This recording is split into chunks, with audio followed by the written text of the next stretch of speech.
on Halloween day. What's up, everyone? My name is Matt Savoca at Draftaholic, and I'm here as I am every weekday with my good friend, my good pal, my trick-or-treat buddy. I wish we were going trick-or-treating. No, maybe next year, but he's here. He's Nick Lepri. You know him at Notorious, FNTSY, and your Dolphins. Your Tua Tagovailoa. This man is not only back, but he had one of the best quarterback performances we have ever seen on a Sunday afternoon. You must be feeling good today, Nick.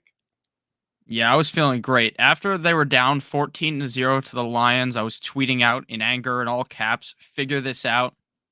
It even came out that there's a video of Mike McDaniel on the sideline talking to Boyer, who's our defensive coordinator, and he said, and I quote, "Figure this shit out," right to him before halftime. And then they figured it out. They allowed 0 points in the second half, 0 points in the second half of the Steelers game. Maybe if they show up in the first half, we wouldn't have to I wouldn't have to deal with being super stressed out watching the game. Yeah, and then ultimately he just goes completely nuclear. Tua Tagovailoa does.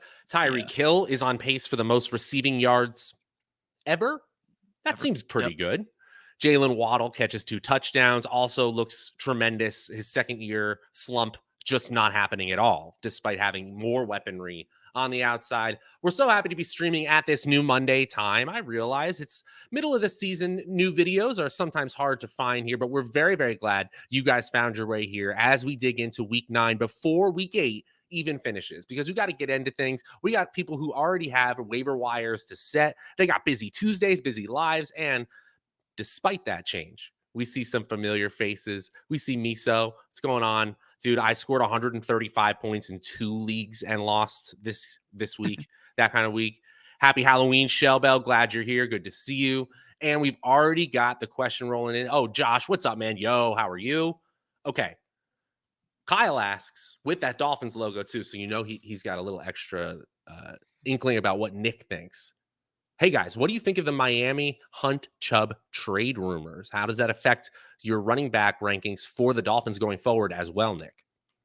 Yeah, I think that Hunt is going. I honestly think there's a better chance that we get Chubb at this point than Hunt. And when we're talking about Chubb, for people who don't know, this isn't Nick Chubb, Bradley Chubb from the Denver Broncos. The Jets are now out on him, they said.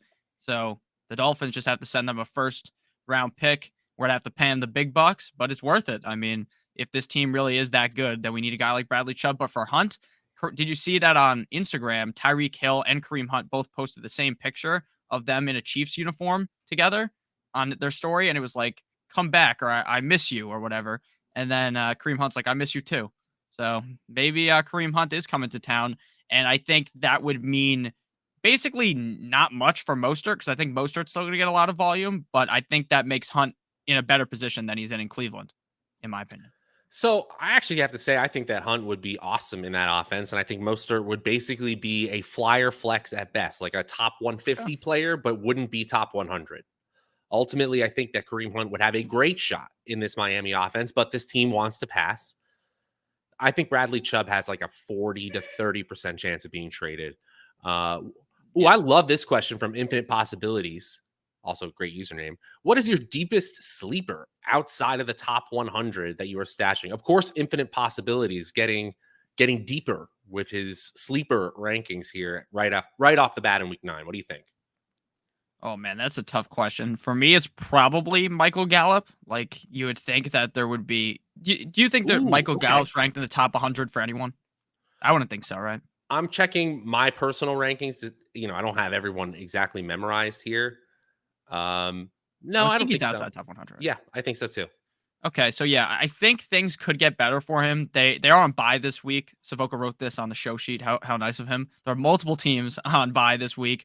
This is the most buys we've seen this season, so it's going to be a little bit tough this week. But the Dallas Cowboys are on bye. I think they come out of the bye looking for blood with Michael Gallup, because he has not really seen all that much usage, and I think he deserves more usage. So I would say Gallup, and he might even be available in some leagues because people are just tired of holding guys when it's like, oh, he's back, and now he's not doing much. Let me just get rid of him. Especially now that he's on bye, people will get rid of him 100%. I think that is a tremendous pick. Honestly, I'm just looking through some of my sleepers outside the top 100. And what's funny is that probably 3 weeks ago, we could have said Tony Pollard was on this list. It's certainly not anymore. I I wonder what people are feeling about Cordero Patterson right now. If he's droppable or if he's gettable in Yeah, a trade, because I think he could come back. It didn't look like a season-ending injury, and ultimately he was playing fantastic football.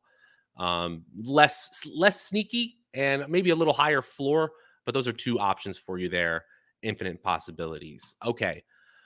Anything else as we get into week 9 other than these bye weeks? I guess we should hit those right off the bat, actually, Lepri. So Cleveland, who plays tonight, Dallas, Denver, the New York Giants, Pittsburgh, and San Francisco. No Christian McCaffrey, no Saquon Barkley, no Najee Harris. None of the Denver backfield, Melvin Gordon, Latavius Murray, continue to be a mess. And of course, Tony Pollard, man. If you play DFS at all or checked out the Stokastic DFS deeper dive in live before lock, which by the way had a record 16,000 views when I checked love over on that. the Stokastic DFS channel, you heard us talking about these teams as, Tony Pollard is one of the best chalk plays of the year. And ultimately, Jerry Jones comes out immediately and says, Zeke is our guy. We go through Zeke, and this is So obviously funny. terrible because I think Tony Pollard is a great player to trade right now. His value is at an all-time high, and his team just isn't going away from Zeke Elliott.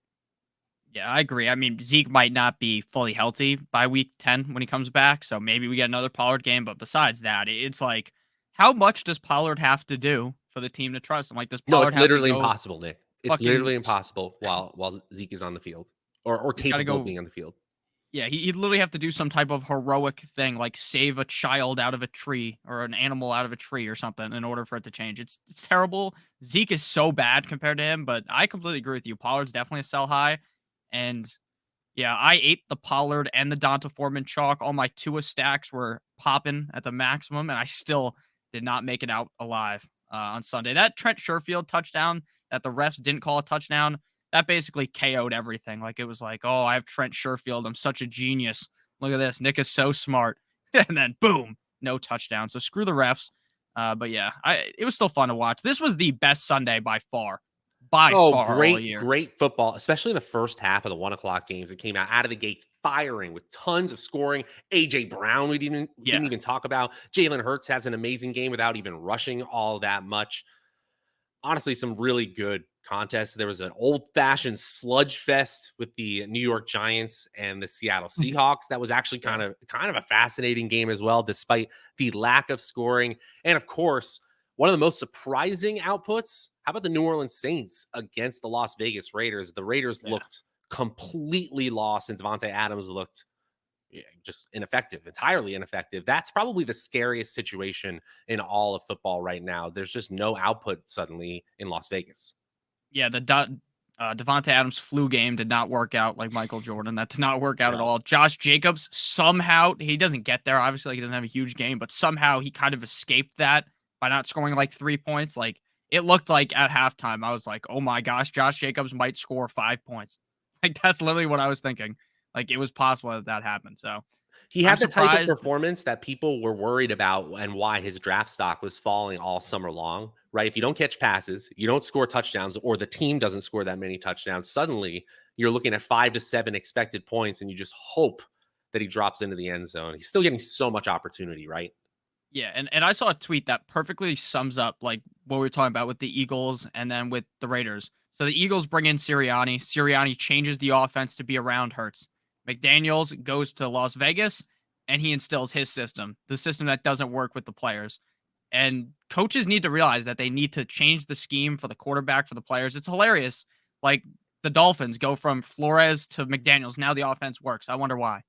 But and also, real quick on that Eagles thing, when AJ Brown scores 3 touchdowns and taunts at 2 of the players and points directly at them, that should not be a penalty. After you score the 3rd touchdown, there should be some rule like, hey, you're allowed to taunt now. You just scored 3 fucking touchdowns, double covered every single time. You should be allowed to taunt, right? Like, he should also be allowed to punt the Only 2 ball. pumps, Nick. Only 2 pumps allowed. Once Yeah. you get to the 3rd pump, it's, those are the rules. The thing that was more egregious to me, Lepri, was the DJ Moore situation. He's off the field. He scores already. He doesn't throw his helmet Stephon Diggs style. He just kind of drops it in one of the coolest plays you'll ever see. PJ Walker Yes. drops it 62 yards in the bucket to DJ Moore, who's now scored 2 straight weeks. And of course, the taunting penalty pushes them back enough that they miss the kick and they ultimately lose that game in overtime. Sheesh. I just want to Yeah. talk about Tony Pollard and happier things for one more second here. I posted on my Twitter at Draftaholic the yards per opportunity. Opportunities are targets and rushes combined for running backs. Tony Pollard absolutely demolished everybody else on this Sunday slate and on Thursday as well.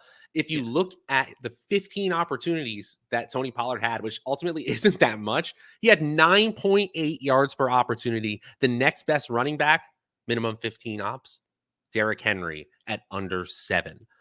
So Tony Pollard, unequivocally the most efficient running back on the day. I did see a question about Donta Foreman along with that, and you mentioned him being the other chalk. Do you hold on to Donta Foreman? Yeah, Kyle's asking that question. Do you hold on to Donta Foreman or trade him because you think Chuba Hubbard might come back into the fold here? Yeah. So of course Foreman is going to lose some value to Hubbard, but like, is this a crazy statement to say? Like the Panthers look good. Like they might be decent without Baker, and it's crazy to say because I think Baker's better than PJ Walker, but he just isn't, I guess, right now. So I think I'd hold Foreman unless, of course, someone's just offering you something ridiculous for Foreman, right? There's always going to be that, but I don't think everyone's gonna. In most leagues, I don't think people are gonna panic and try to trade him for something crazy, especially since we do know Hubbard's coming back. Ooh, I actually think this is a good week to try to see what you can get for Donta Foreman. Here's Makes the sense. reason, Kyle. With Donta Foreman, I ultimately think this is a decent player. I'm actually thrilled for him because if you're looking at Cam Akers struggling this year, he took a few years to come back from that Achilles injury, but ultimately now we're seeing him be explosive. And you've got players like Najee Harris, Saquon Barkley, Christian McCaffrey, unavailable to players who are likely. What the hell just happened? Are you good? Okay, I'll keep going. So yeah, I agree with him. Wow, There we go. There we that go. was fun. I got removed from the stream. I tried to remove myself from the solo layout, and ultimately, I kicked myself right out of the stream. Sorry about that, Kyle. Ultimately, I just think there's a lot of needy players on bye week hell that you could see what you could dangle Donta Foreman for. If you could get like maybe a Joe Mixon type, assuming health after Monday Night Football, I think you could do worse here. Oh, Ron the Go. What's up, man? Good to see you. Face AJ Brown, Cousins, Tony Pollard, and Jacoby Myers. That is a murderer's row in week 8. But this I want to talk about. JT is cooked, I fear. What are you Agreed. thinking about Jonathan Taylor in relation to his first performance with Sam Ellinger as quarterback?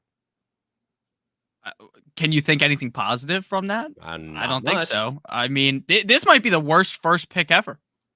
Could it be? Like, I guess technically, if you drafted, like, this has to be the worst, right? Because he's still playing and he sucks. Like, it's not like, oh, he tore his ACL and then, oh, you're done for, whatever. This is like, he's out there and he just sucks. And the It's offensive line is terrible. It's like when Moses parts the Red Sea, the offensive line parts like that. It just wide open. The defense just runs through there, smacks him up. I don't know what to think, man. Like Jonathan Taylor, I'm sort of rank him in the top 12 every week because he is that good. All it takes is one big burst. But now he's also banged up too. Like they taped him up. I mhm. don't know, man. JT is cooked, I fear. I agree with Ron. I think the opportunities, the numbers are a little bit different, right? He got hurt, obviously, but before he was hurt, his opportunity numbers, rushes and targets were 26, 23, gets injured.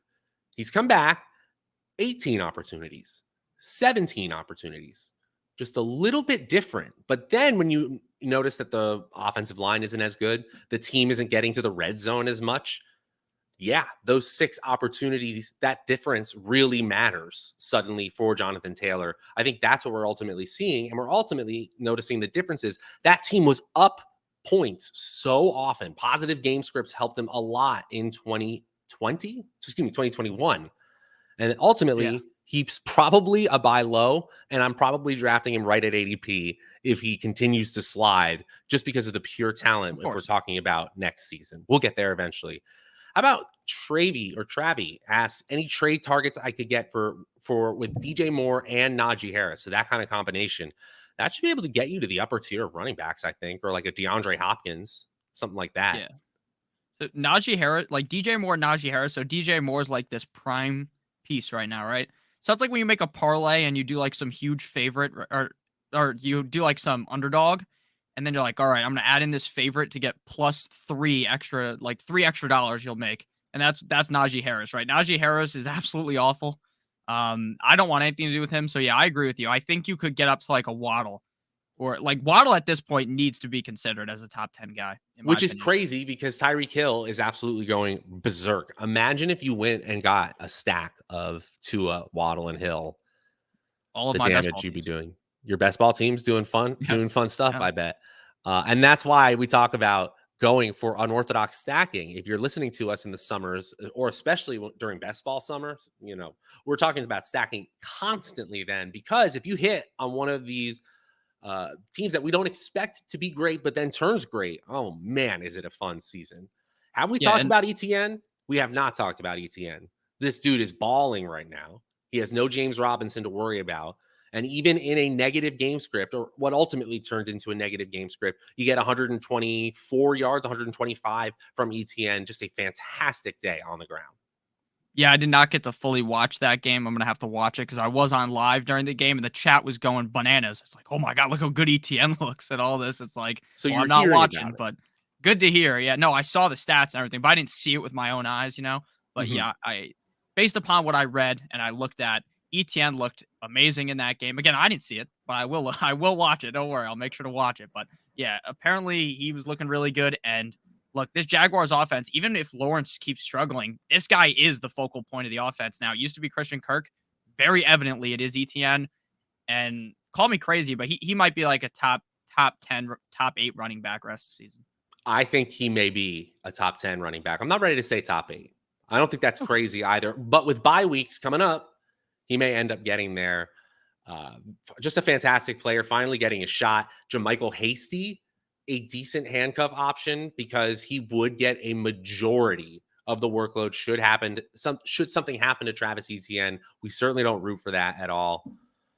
What happened to your boy Damian Pierce last week, or yesterday, I should say? Yeah, he didn't have the best game, right? No, he didn't. That's all right. Yeah, That's all right. but it Let's talk wasn't about that bad though. But real quick, I just want to bring something up because yeah. something came on my phone. So it's a news blurb from Sleeper. No free ads though for them. They didn't pay us. Rashad Bateman is expected to miss a few weeks with his foot injury. They thought he was fine coming off Thursday night's game, but they did additional testing and now he's going to be out for a couple weeks. I just thought Well, that was important to say. Sorry to stomp all over your feet there. I'm glad. That is a great little ad for Tuesday morning. We're going to have a waiver wire video on demand for you right on this very channel. I know you get started on your waiver wire videos on Monday, but this is going to be really helpful. And I can already give you a little spoiler alert, as I've already recorded some of it. Devin Duvernay and Isaiah Likely are going to be featured heavily in my waiver wire fab bids this week for sure. I want to talk about some of the best totals and the best situations for week 9, because I know people are worried about week 8 still. We got Monday Night Football, of course, but let's turn the page real quick. Let's turn the page faster than our league mates. Let's get ahead, and so we can stay ahead come playoff time. Green Bay and Detroit find themselves in a 50-point total. Seattle and Arizona find themselves in a 50-point total. The Chargers in Atlanta, 49-point total, and Baltimore and New Orleans are 48.5. Those are the only ones above the 48 implied point total in the Vegas books. That's the usual shootout line that we use. So all of those teams, all of those players are often going to win tiebreakers as we get further and further into these start-sit decisions. Also, we've got some juggernaut offenses in great spots. The Cincinnati Bengals are 8.5-point favorites at home right now against the Chicago Bears. The Kansas City Chiefs are 11.5-point favorites at home against the Tennessee Titans, who might still be without Ryan Tannehill. And the Buffalo Bills and Philadelphia Eagles, both 13-point favorites or more on the road. The Bills are at the Jets. The Eagles are at the Texans. We would be surprised if we don't see those teams absolutely smashing. So it's kind of rude because some of the best offenses in the world have great matchups, and some of the best teams and the best running backs out there are sitting there on bye weeks. What a cruel week 9 we have. Yeah, and you know what the best part about those lines are? That you can bet them at BetMGM. That's the best part about them, right? Now, here's how I would roll with this. And I'm honestly not just talking about this as a path because they're our sponsor, and we're obviously thankful that we have a sponsor for the show. But the best way to do this, guys, is to take advantage of the link in the video description below, because what you want to do first, I realize it's a couple parts. You can do this, guys. I know we're smart here. You click the link. Then you bet on the NBA, specifically a pregame money line bet for tonight, specifically. And then what you can do is when any team hits a three, so basically you just wait a few hours because eventually someone in the NBA with a pulse will hit a three. You're going to get $200 in free bets deposited into your account. That's huge. Then you can go bet on these week 9 games as you're doing these waiver wires. You're getting the juice that's still on the bone here because we're early in the week 9 betting week. The lines haven't moved up to Sunday. It really is a win-win-win, as Michael Scott might say. So get started with the link in the video description below to turn $10 in a pregame moneyline NBA bet into $200 free dollars into your account. Okay, so the only thing I wanted to ask you is this Cincinnati Bengals offense without Jamar Chase is going to be on display tonight. And we're obviously going to be worried about what T. Higgins can look like, what Tyler Boyd can look like. Do you have concerns about this offense? Because obviously the books going into tonight and this weekend think that Cincinnati can still steamroll teams. No, I'm not really concerned at all. Like, I'm going to be honest with you. Obviously, Jamar Chase is a great player. Obviously, the Bengals would rather he be in the lineup. But when it comes down to playing against teams like the Browns, like the Panthers, you don't need Jamar Chase. Maybe if you're in the Super Bowl, you need Jamar Chase. But in a normal regular season game, I don't think Jamar Chase would move the line at all. There's a lot of players that don't move the line at all. Like Christian McCaffrey would get hurt for the Panthers. Line wouldn't move a fucking ounce. And Christian McCaffrey was the focal point of that offense. So Jamar Chase is key for this team. But during these regular season games where it's something easy, like again, maybe the Browns aren't someone to stomp all over, like I'm saying, but let's be honest, T. Higgins and Tyler Boyd can get it done. Fake Mike Thomas can get it done. Yeah, as Mike the third Thomas. guy.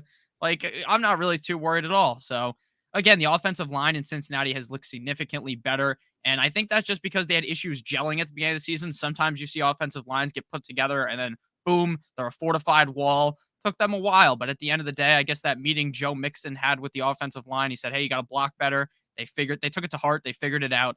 And I'm not too worried at all. I think Boyd and Chase are Boyd and Higgins are smash plays every week, especially Higgins. But Boyd, look, you got to start Boyd too in most scenarios. I think you have to. I think he's an every week wide receiver too in that offense, especially if they're going to be 8.5 point favorites. Ultimately, I see that there are some players still trying to go for Jamar Chase who won't go on IR. He won't play tonight. Pitts and Zeke for Chase. I kind of like this. All three kind of underperforming in their own different ways. Chase was fantastic on the field, but not available for us. I think if you are in first or second place, Swaggy P, I think you won the trade. If you need 5 to 12 points every single week, Pitts and Elliott are going to do that for you. I don't know how valuable that is with 2 roster clocker spots. Nope. And Kyle in the chat mentioned that, well, if Hunt doesn't play tonight, we know he's getting traded. I think he's playing tonight, even if he's getting traded. I think if they're going to trade him on Tuesday, is the deadline Tuesday or Wednesday? I don't know off the top of my head. Sorry. Yeah, it's either Tuesday or Wednesday. So I would think they use him tonight to be like, hey, this is the guy. This is the guy you're going to get. Maybe they hand him the ball a couple more times. I don't think he's going to be inactive tonight. I think he's going to play. All right, about 1 minute left in this short waiver wire stream, and I want to talk about exactly how you're seeing things pre-Monday Night Football. If you had to just give, this is going to be rapid fire because we got to get out of here, Nick, but ultimately I want to tell the people what you think the first and maybe a second or third option for the waiver wire at the flex position, and if you have one quarterback or defense to leave people with, you can do that too. Okay, so for the waiver wire, I honestly think the best pickup is either Garrett Wilson, Rondale Moore, or Greg Dulcich. I know it might sound crazy that a tight end is the best waiver wire ad, but this guy has been fucking cracked the last 2 games. Russell Wilson looks better in London. I still don't think he's very good. I guess those high knees worked on the way to the stadium, but I do like Greg Dulcich a lot. And then outside of that, I guess the only running back I'm remotely in on would be Gus Edwards, because I do think that people are going to panic about him. And he's going to be just fine. One down game doesn't make me panic, and I think he's going to end up playing this week. Rondale Moore, Devin Duvernay, Isaiah Likely, Greg Dulcich. Those are the players that I'm focusing on. The river of the waiver wire is a little bit drier than it's been in previous weeks, but that still doesn't mean we can't find ways to improve those final roster spots, find that upside, and we will be here to help with that upside, just like at BetMGM where you turn 10 into 100. but we're going to be here all season long helping you guys. Swaggy P, hearing you're in first place, 5-1 makes us very happy. Nick, where can the people find you, and what are you up to begin this week? Yeah, so I already released the defense video, defenses to stream. There's a couple that I really like. I like the Chiefs a lot this week. I like the Vikings. But there's only 2 out of 5, so you got to go watch the video now. So make sure you guys check that out. Defenses to stream over on Notorious Fantasy by Stokastic. There'll also be a waiver wire video later tonight, and that's all I got for the day. And then tomorrow, obviously, it's the same thing. Make sure you guys come back tomorrow, 10 a.m. Is it me and you, or is it me and Andy tomorrow? I can't remember. If I can be back in time, I unfortunately have to get my dog somewhere. If I can be back in time, I'll join you for a 3-person. Otherwise, it's going to be the Andy and Nick show on that Tuesday waiver wire quarterback tight end show. We're so happy that you guys are here. Follow him at Notorious FNTSY. I am at Draftaholic. And by the way, Tyron, I see you. You're going to win. You're going to win. Mixon's not going to go that much. I believe in you. You guys have a wonderful Halloween. Stay safe. Let's get those dubs. See you guys tomorrow.